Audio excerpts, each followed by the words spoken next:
Welcome to our next session, everyone. This is Detecting Breaches and Responding Fast. Welcome all. My name is Jeremy Cullen, Channel Account Director here at Highwire Networks. Today, I'm joined by Sonal Contractor, Vice President of Worldwide Systems Engineering and Technical Services with the Stellar Cyber Team.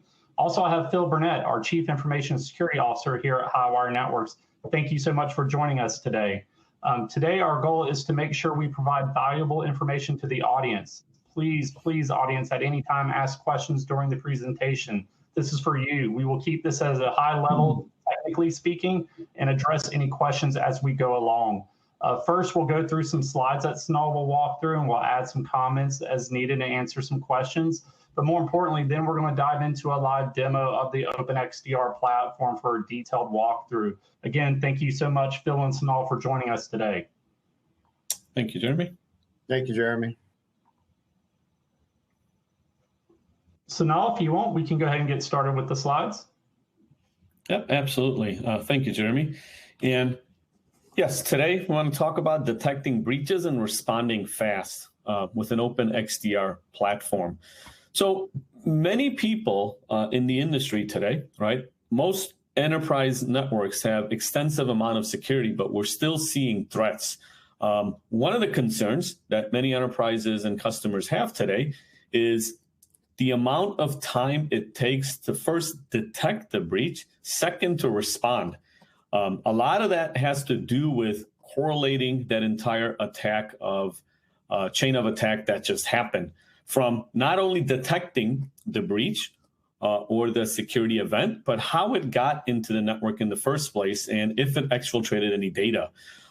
Many individual point products or tools today, as every enterprise has, firewalls, IDS systems, sandbox tools, SIM tools. So the tools are already there in place, but why are breaches still happening? And first, why does it take us a long time? One of the problems we see in the industry today is it's hard to correlate these events that are happening in our environment. Reason being is here you can see I've got different point products, and each one of them have their own set of data. So I've got a SIM tool that collects logs. It's a log collector, collects a lot of logs. If I want to have visibility to my syslogs, I'll go to my SIM tool, and you can create some rules inside there to maybe find some things. I've got an NTA. NTA's primary data is network traffic. I've got visibility to network traffic there. Right, I'm looking at the packets and I'm looking for some security events or some anomalies there. But again, it does a great job for network traffic, not syslogs or other data. You may have a user behavioral analytics tool. It's geared towards user data. So I've got a ton of user information in there and a ton of security events that are geared towards users. I may even have a sandbox tool that's in my environment, looks for files in a malware. I've even got an IDS tool. It looks for exploits. But again, each one of those tools looks at individual data and has security events for that data only. So, and many times they even have separate security analysts looking at it. One analyst might be looking at the SIM data. Another person might be controlling the firewalls, right? So you've got isolated events, separate teams. And to try to correlate all of those security events together takes a very long time, almost sometimes impossible. It could take days or months to do it. An example is if I downloaded a malware and my sandbox tool detected it, well, that's great. I know there was a malware that downloaded. How did it get my network? Did someone click on a link in an email? Did it exploit a vulnerability on a server? Did it eventually open up a command and control session and exfiltrated data? To piece all of that stuff together, I may have to go to 10 different tools. So to take a platform approach is where all of this data in your environment comes into a single data lake. So we will go ahead and bring in network traffic into the platform. We will bring in user data into the platform. We will bring in data from your SaaS applications, Office 365, Google Suite, Azure, Active Directory. Even your EDR data will be coming into the platform. as well as all of your log data, just like a traditional SIM does. So we'll even have all syslog data from every single device in your environment, as well as having visibility directly at the server level. So someone running anomalous commands. So we're providing visibility across your entire environment. The way you do that is you bring in all of the data inside a single platform. Once you bring in the different types of data, you have to normalize this data. Network traffic looks different from syslog, as well as commands on someone running on a server. So what you need to do is normalize all of that data so it can look identical.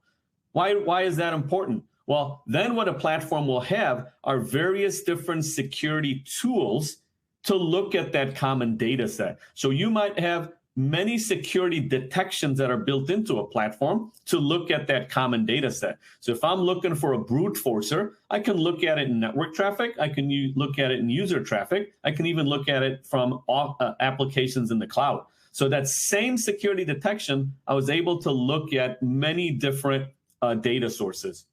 Okay. As well as I can now run machine learning to look for anomalies across all of that data set. As I mentioned, an NTA tool applies machine learning to look for anomalies on network data only. But when you have a common set of data and you have machine learning built into the platform, you're looking for anomalies across all data set, including user activity, asset activity, and network data. The four key components of a platform approach, and this has been even identified by Gartner and other sources of an XDR platform. An open XDR platform will provide you integration with all data sources. So the first and foremost, as I mentioned, is to collect data from everywhere and normalize that data. Along with normalizing the data, you want to enrich that data. So as we see IP addresses across all data sources, we want to do a quick lookup with threat intelligence data to see if it has maybe a bad reputation. Has this been known to be a brute forcer in the wild, right? As well as tagging geolocation to IP addresses, because you can have security detections for geolocation. Why is this person now logging in from an anomalous country? They're generally logging in from California or Chicago. Why are they logging in? Maybe some city in Russia, possibly, right? So we use enrichment as well as normalizing that data. Once you collect the data, you have various different security detections that you can apply across that data set. User behavior analytics, looking for exploits, looking for malware in files, as well as looking for anomalies using machine learning. The next piece you must have is investigate. Even though the platform has hundreds of different security detections that are built in, and it has machine learning built in to look for anomalies, we still want to give an analyst or user the ability to go do their own threat hunting, the traditional maybe SIM way. So there's a next generation SIM as a tool that's built into a platform that allows you to go build custom security detection and go look for things that are maybe relative to your environment. So when you do find a security event, whether the security detection, the machine learning, or you found one via threat hunting, you should have the ability to go and take a response action directly from that security event. I don't have to, if I find a server that's been compromised, maybe I don't, historically you'd have to go call your Active Directory administrator or your firewall administrator, maybe submit a ticket to, but it's that dwell time. You're increasing time in response. Time is incredibly critical when you get compromised.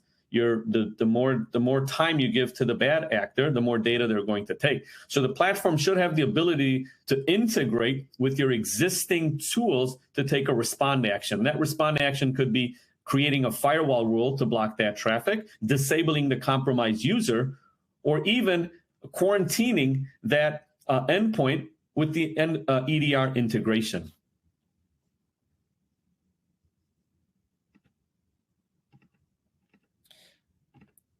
Okay, so again, correlation is the most important piece here. I'm building the slide out here, sorry.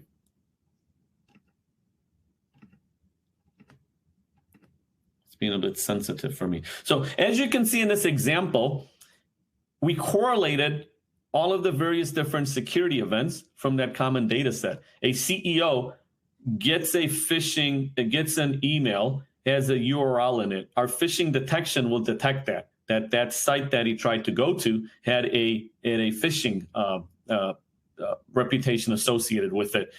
They accidentally click on that link, maybe it downloads malware. We're going to pick up that they downloaded that malware.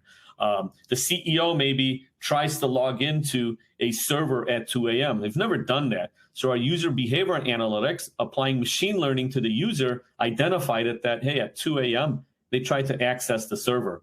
Our network traffic analysis, which is the visibility at the network level, just saw there was a DNS tunnel that was created. So you can see there were multiple stages that happened for that threat to be successful, which is steal data from your network. And you can actually go in there, and again, with the next generation SIM tool, is go ahead and validate it. What an analyst will do quickly is send a message to the firewall and block it, and maybe even contain the CEO's laptop. All of this you're able to resolve in a couple of clicks with a single analyst in a few minutes instead of days.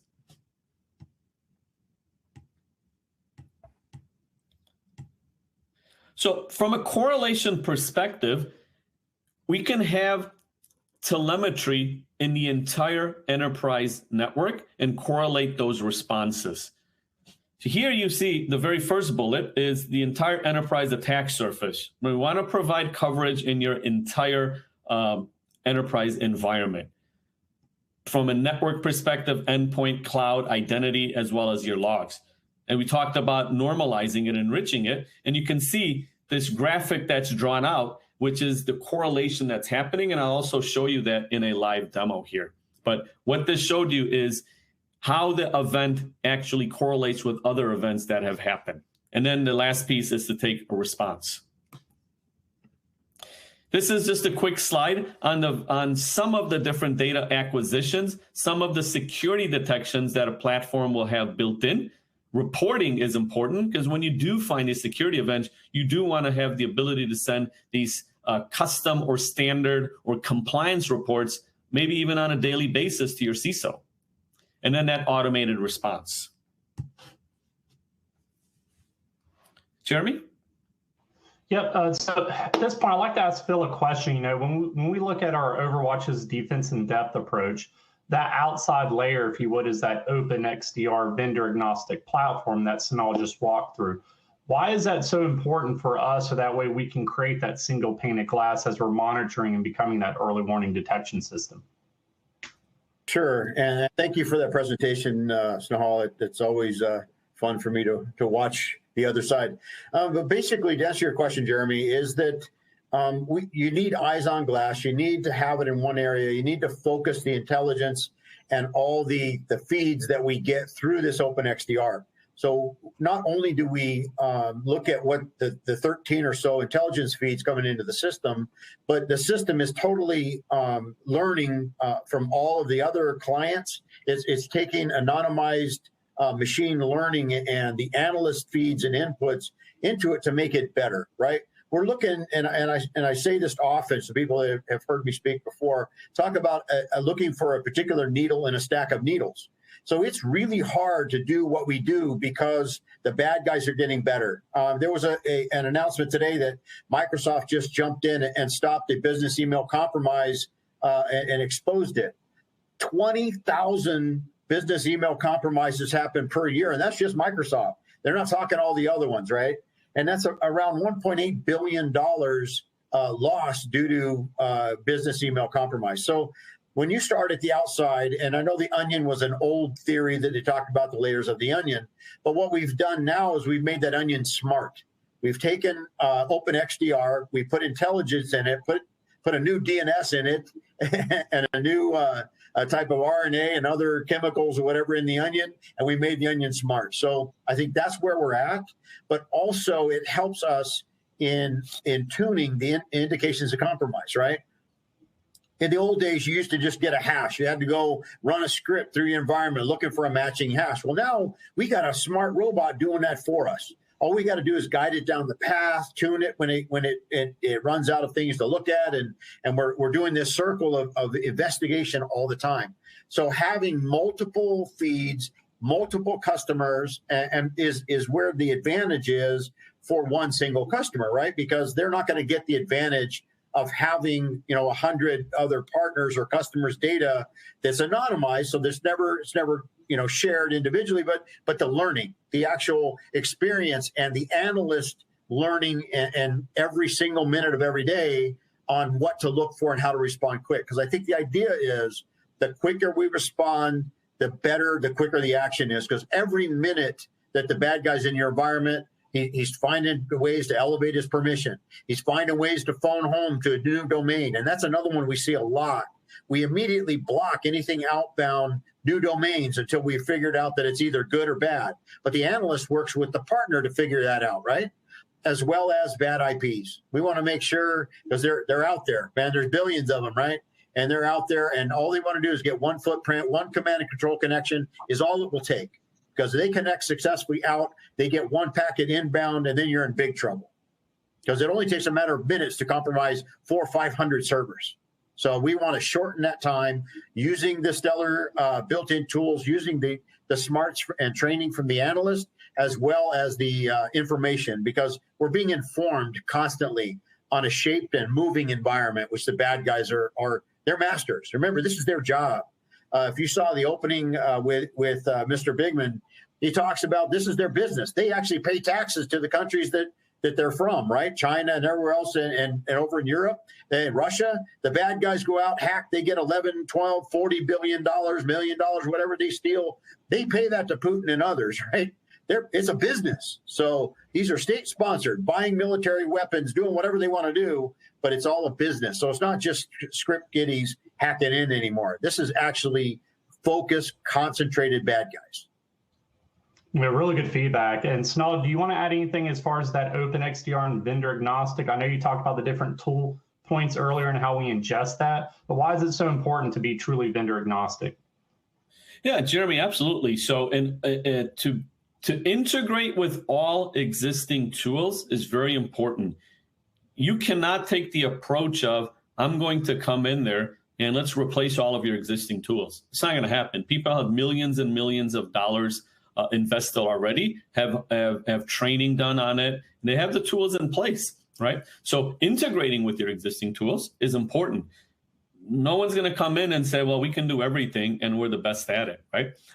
So you must have that integration. A platform approach is about integration and ingesting data from all your existing tools, as well as taking an action on all of your existing tools. Good stuff. We don't have any questions at this point for the audience. So Sonal, if we can, let's go ahead and transition and bring up the demo. Yep, absolutely.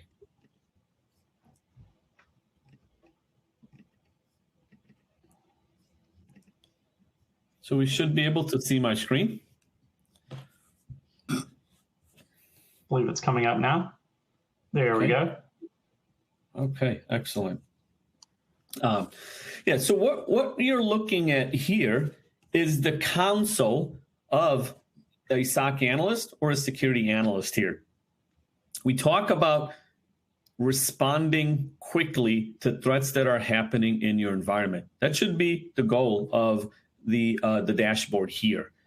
And that is what the dashboard is presenting.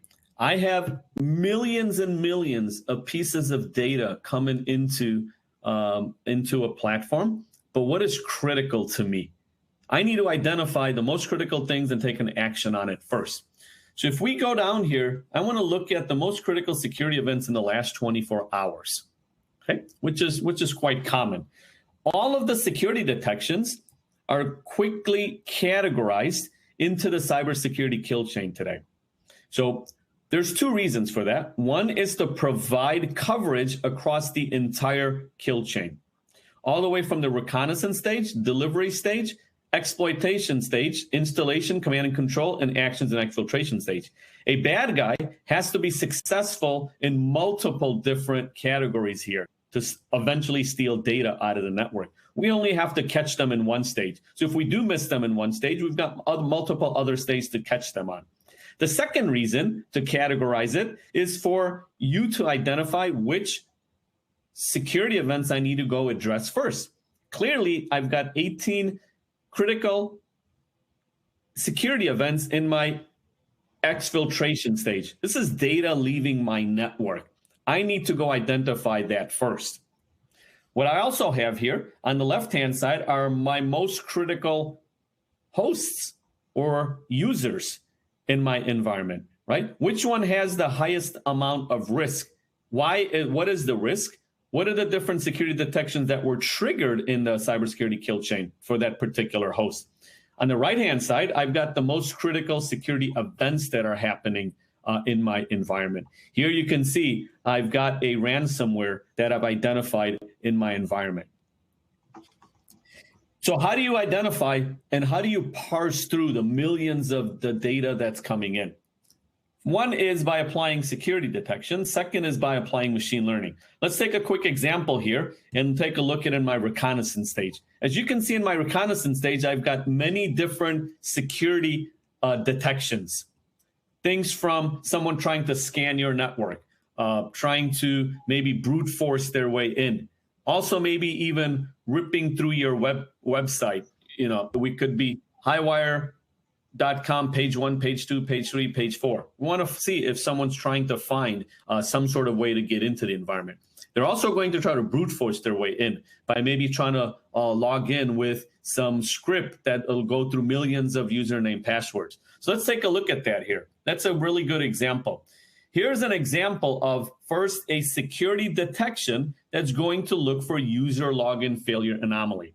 Multiple things here. So this is a machine learning algorithm that's behind this detection. Second is the same detection is used across the entire data set that we talked about.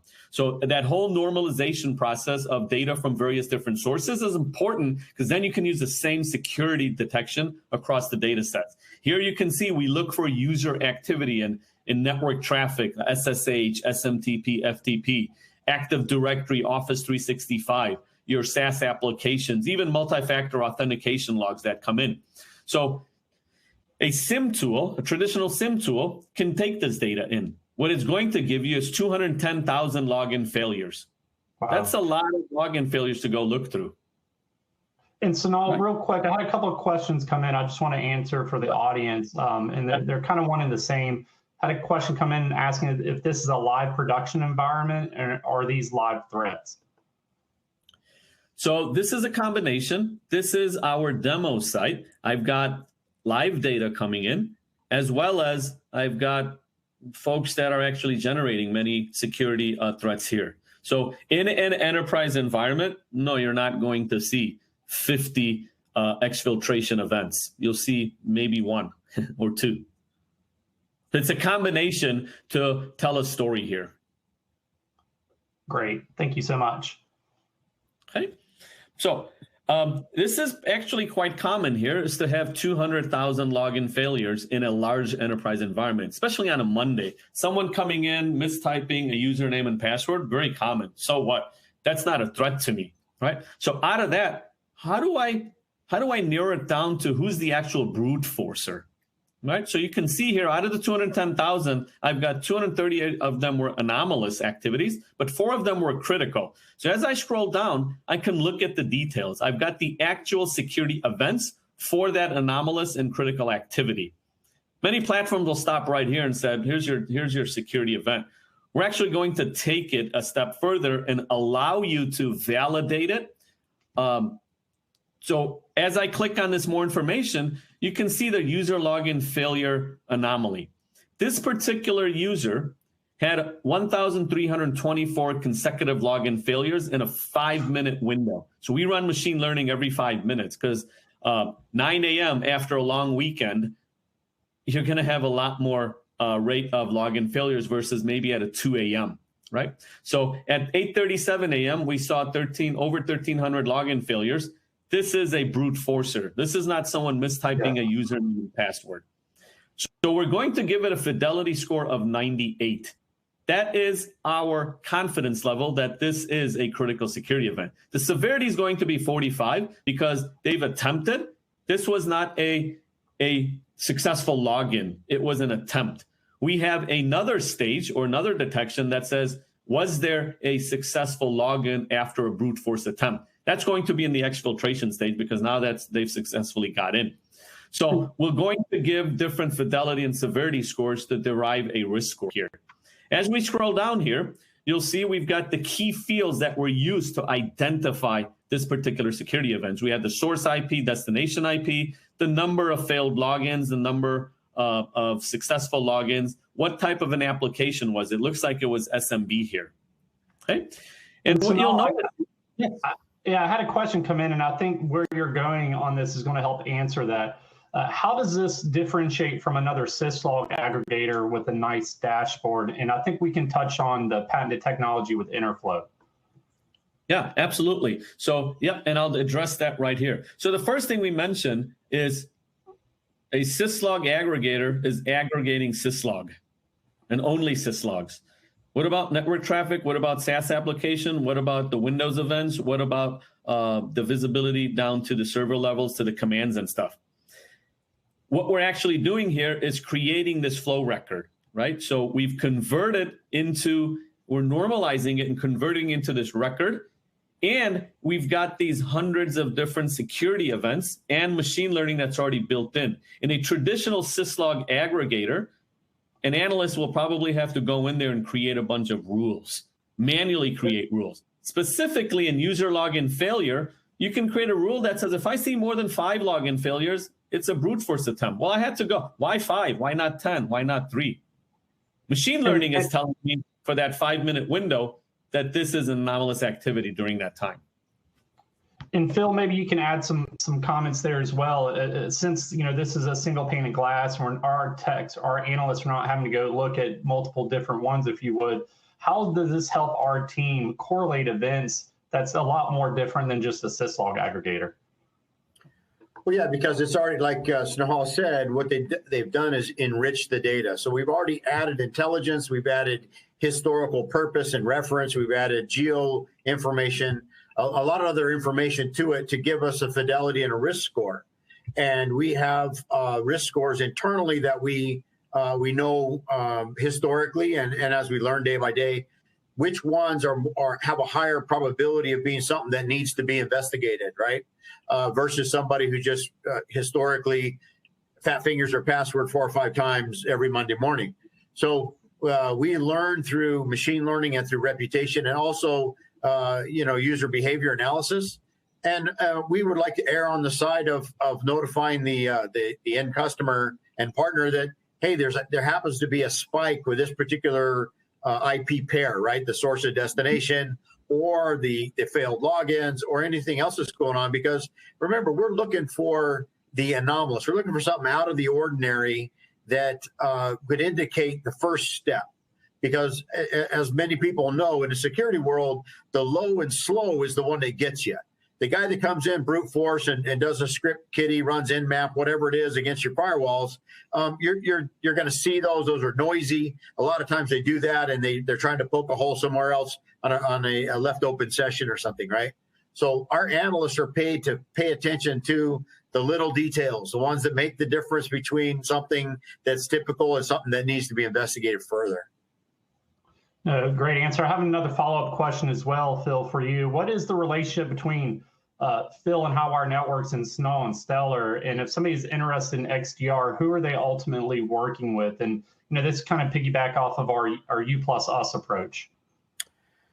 Well, we're a partner, and our ultimate package with Stellar and our other partners on this conference this week, and what we do is we get together and we try to figure out with somebody like yourself, who's the account representative, to field what is the request, what is the need, right? Because being part of a trusted advisor and a trusted partner is to find out what is the pain point of the customer or the partner is trying to solve, and how can we do it, right? So that would be initially talking to them about how many servers, how many users, where their pain points are. Do they have a SIM that they're trying to replace? Are they building a new security environment? Are they a company got some funding and now they have the money to come in and build a more robust security environment, and they're ready to partner with us. And once they do, we reach out through our channels to Snehal and his team, and we have an onboarding and a discovery call, and then all the way through the onboarding process, we're joined at the hip because we have partners, and part of Snehal's team joins us in the onboarding to making sure that it's done right the first time, because there's nothing worse than having something halfway done and where you got to chase it down and chase it down and chase it down. So we get it in there and we get it going. Now, there are times where we have custom configurations that take some time because we're having to build on the fly. But when we're done, it's done right and it responds the way you want to do it, right? We're looking for these new applications. We're looking for these. That's part of being open XDR, is they got to make sure that when we get it in there and going, that it's doing the right thing. So I think that the partnership is there. We have processes, runbooks, playbooks. We have tech calls. We have onboarding calls. We have customer follow-up and quality calls, quarterly QBRs, et cetera. And we have an executive meeting every other week with Stellar and all our other partners to talk about where we're heading, new threats, how what new capabilities we need, and what they're going to look like. So it's a constant evolving partnership, and we get smarter and better every day, and so does the tool. Yeah, and I like to add there, like what we're really providing is a lot of our expertise. We have Phil Burnett, our CISO, we have David Barton, our CTO, and a long list of SMEs. And we're providing that 24/7 eyes on glass, watching over our partners and their end customers network to really help becoming that 24/7 early detection system. And I think the key here is there, what Mark mentioned earlier, that we're close to our 100 partner mark, and we're moving forward with that. And we're exposed to a lot of different environments. And to his point of speaking out, I think it was last Friday or the Friday before, correct me if I'm wrong, Phil, we saw an attack in one of our tenants, and we were able to create a correlated search and apply that across our entire portion of tenants, if you would, and identify where that was happening elsewhere and help mitigate it as well. So now, if there's anything you would like to add there, please go ahead, sir. Yeah, no, and exactly what Phil said. This is a partnership. We provide the tools. We don't provide the services. Highwire provides the services behind our tool, our platform.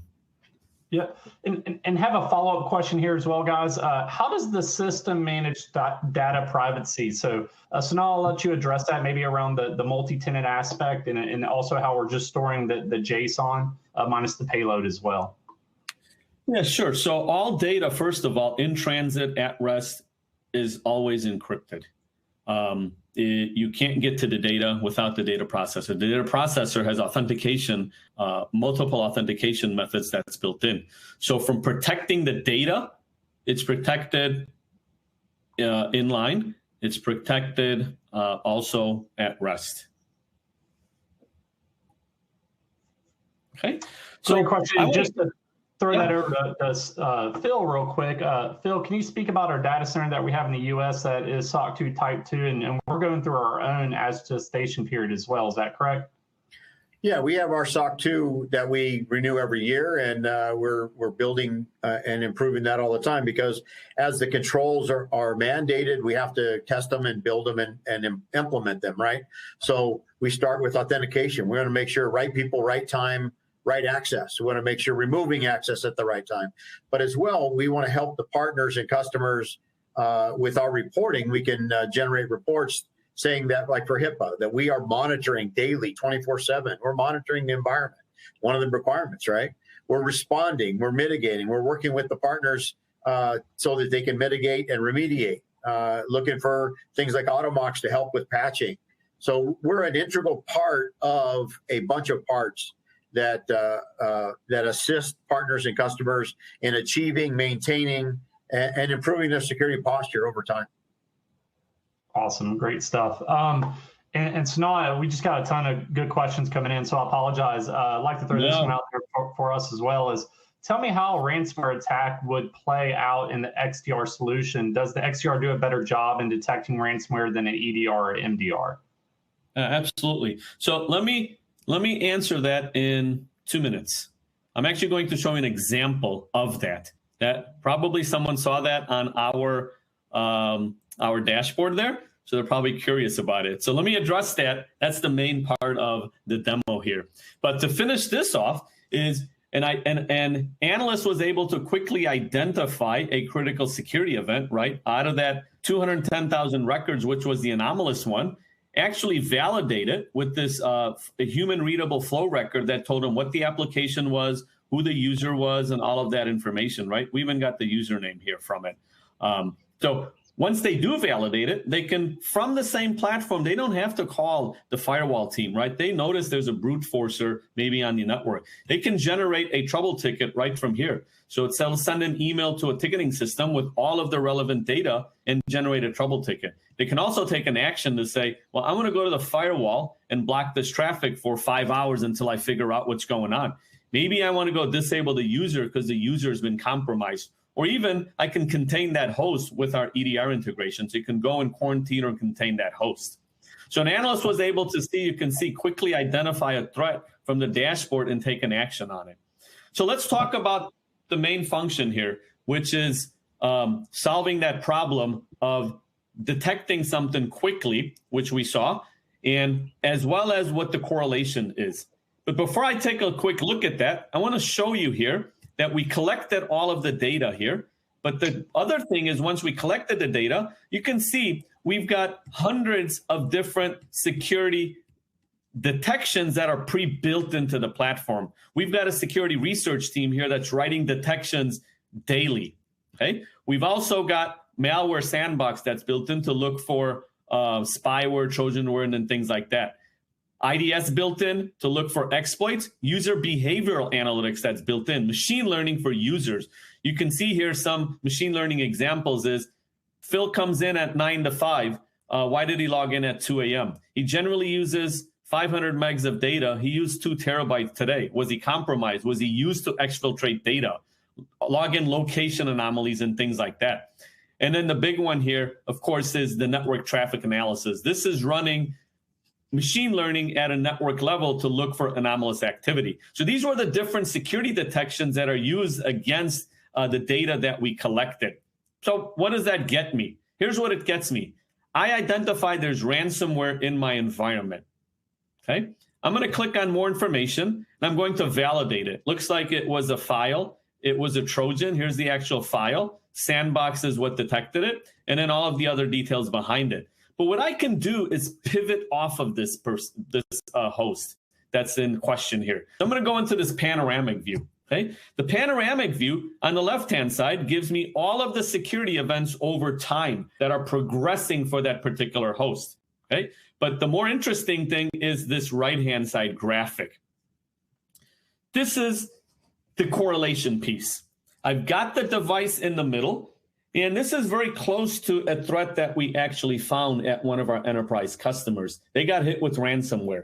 We were able to quickly identify all of the servers that the ransomware was hit. So they had 3,000 plus servers that were in their environment. How would you possibly go to each one of those servers to see if it was infected or not? This graphic was able to tell them, here are the 28 servers that were infected, because we'll give you the security events behind it. But how did it get into my environment? Well, let's take a quick look. I got this external device that's coming, first of all, from China, known to be a brute forcer. I already have that information about that device, right? Through my threat intelligence feed. It's trying to has a user login failure anomaly. Yeah, I could have got that from my UBA tool, but it would have been maybe an alert, maybe not a detection of compromise here, right? What I also saw, based on my data that's coming in from CrowdStrike, that this internal IP did a PowerShell to this IP. Here's an interesting one. This particular IP address, known to be a brute forcer from the States, actually had a successful login. Millions of username, password attempts, and eventually logged in. Okay, so once he logged in, we also noticed that he went to Active Directory and created himself a user. You could have gotten that event from Active Directory, but would that have been anomalous or something to go, with a high alert on it, right? The bad guys are relying on having these so-called weak signals, and you don't act on it. What we saw then was here, is we had some lateral movement, very, very common. They did a port scan on the network. How do we pick that up? Well, through our network traffic analysis. We've got visibility to network traffic, so we saw that there was a port scan done, and they also did a SYN flood. Okay, they eventually did log into this server, and they ran some shell commands, SQL shell commands, dumped the database into a file. How did we get that? Because we're getting Windows events from this critical server. What I noticed is on this guy is where the ransomware actually happened. So you went from this guy to this guy and loaded the ransomware, and you can click on any of these view. What we see is with this external IP that they created a DNS tunnel. Okay, so our DNS tunneling detection picked that up. They used an application that's never been used between this IP used an application that's never been used before. Again, going back to that machine learning on the actual user is to watch what application they use day to day, and they use an anomalous application. So you can see here, we're able to paint this view and correlate exactly what happened very quickly because of having all of the data sources and all of the security detections inside the single platform and the integration with things like Active Directory, CrowdStrike, Windows servers, and things like that. That's a lot of information that you're able to get to very, very quickly. And just speaking about this one issue, Phil, would our Overwatch team be able to utilize SOAR if one of our partners wanted to set it up in their playbook to be able to block a known brute forcer from logging in? Absolutely. They do it every day. Yeah, and we'll show you an example of that also here. That an analyst doesn't have to sit here and watch this all day, even though they are watching it all day. We want to have the system do some advanced detections and take some action on its own for some critical events. Right. Okay, so this is very common. It is, if you take a look at some of the major threats, right, is you take a look like the Home Depot, Target. There was some lateral movement that happened, maybe from the HVAC system to the cash registers. They sat there for a while. The cash register made a connection outbound very, very slowly. So all of those were anomalous activities. And you need to pick up anomalous activity because you're not going to have security detection for every single thing in the world, right? So to pick up anomalous activity is important. So let's take a look at that example here. So if I were to see this, again, if there was ransomware loaded on 20 different servers, I would have had 20 different lines here with the ransomware on it. And I can drill into any one of these and apply a block immediately. So let's go back to the dashboard here and take a look at our automation. The automation piece is what you just mentioned, Jeremy, is are there rules in place that are looking for things and taking an action on it on your behalf? Absolutely. A platform must have that, right? So we've got some predefined templates here, things that are common things, or what we would say rules that loaded into like a SIM tool. And you can do that in our platform. You can go and write your own queries and your own custom security detections.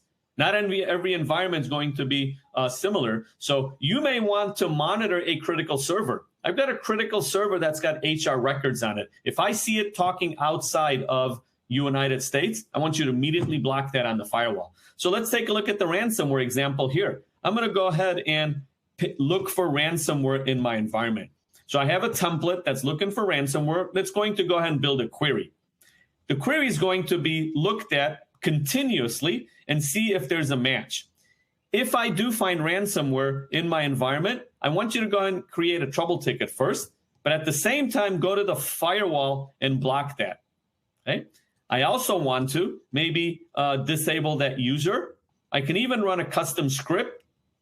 I can even run an API message to maybe go and disable the port on that switch, right? Or even send a Slack message. So I'm able to create a playbook here to go look for certain activity in my environment. And if I have a match, a detection on it, go ahead and immediately take an action on it. And that action, immediate action, doesn't have to be very intrusive. So for example, in my firewall example, I can say, you know what? Create that rule only for maybe an hour until my analyst figures out what's going on. Is this really something that's critical? Go ahead and validate it and then take an action on it. So I don't have to go full on and just block it. I can time some of these things here. So same example for that critical server. If someone sticks in a USB stick in my critical server, want to be identified. That's a custom security event. So I can come in here and create a custom security event for that particular inquiry, which is someone sticking in a USB stick and maybe transferring files off of it. Okay. So this again is the ability for you to go query anything in your environment and take an action on it. And then one more piece we'll leave you with is all of this is great, but I want to know what's going on, right? Is this thing really working? So I can go ahead and create reports. These are some standard reports, so I can create security event reports here, as well as compliance reports, a PCI compliance report, CIS compliance report, HIPAA compliance report. And I can create any custom report. If there's a report here, maybe I want to send a report to my CISO every morning. Let's do that. I'm going to create this custom report, and I'm going to schedule it to send that report every morning at 9 a.m. so they have visibility to exactly what's going on. All of this stuff is done on a multi-tenancy level. The same platform can be used for many tenants in that environment. That's very important. I know Phil and his team works with our SOC work with a lot of our partners in creating those custom reports, getting those sent out to our partners or the end customers. More importantly, to that very complicated if then type of scenario on the response actions, we can walk our partners through the different scenarios and the governance that they would want to have to implement it in their different tenants. Yep. I wanted to point out too, Jeremy, that as part of our offering, we work very closely with Snehal and his team to educate the end customer and the partner on how to dig through and look at this stuff so that we can enable them to also be a part of the solution instead of just throwing a newspaper on the front door, right? We actually deliver it to them, we teach them, train them, and get them to be smart in looking at all the different threats and things around the world in their environment. Yep. I now have many partners that hardly ever log into the platform. Then I have some of my partners and customers that utilize it every day. So it's a good piggyback off of what we talked about a lot of times today in that U plus us approach.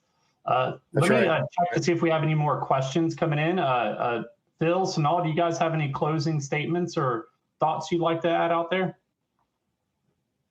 No, I hope we address that. There is a major problem in the industry today of dwell time, which is quickly finding critical security events, having that whole correlated view of it, and quickly taking an action. Time is critical.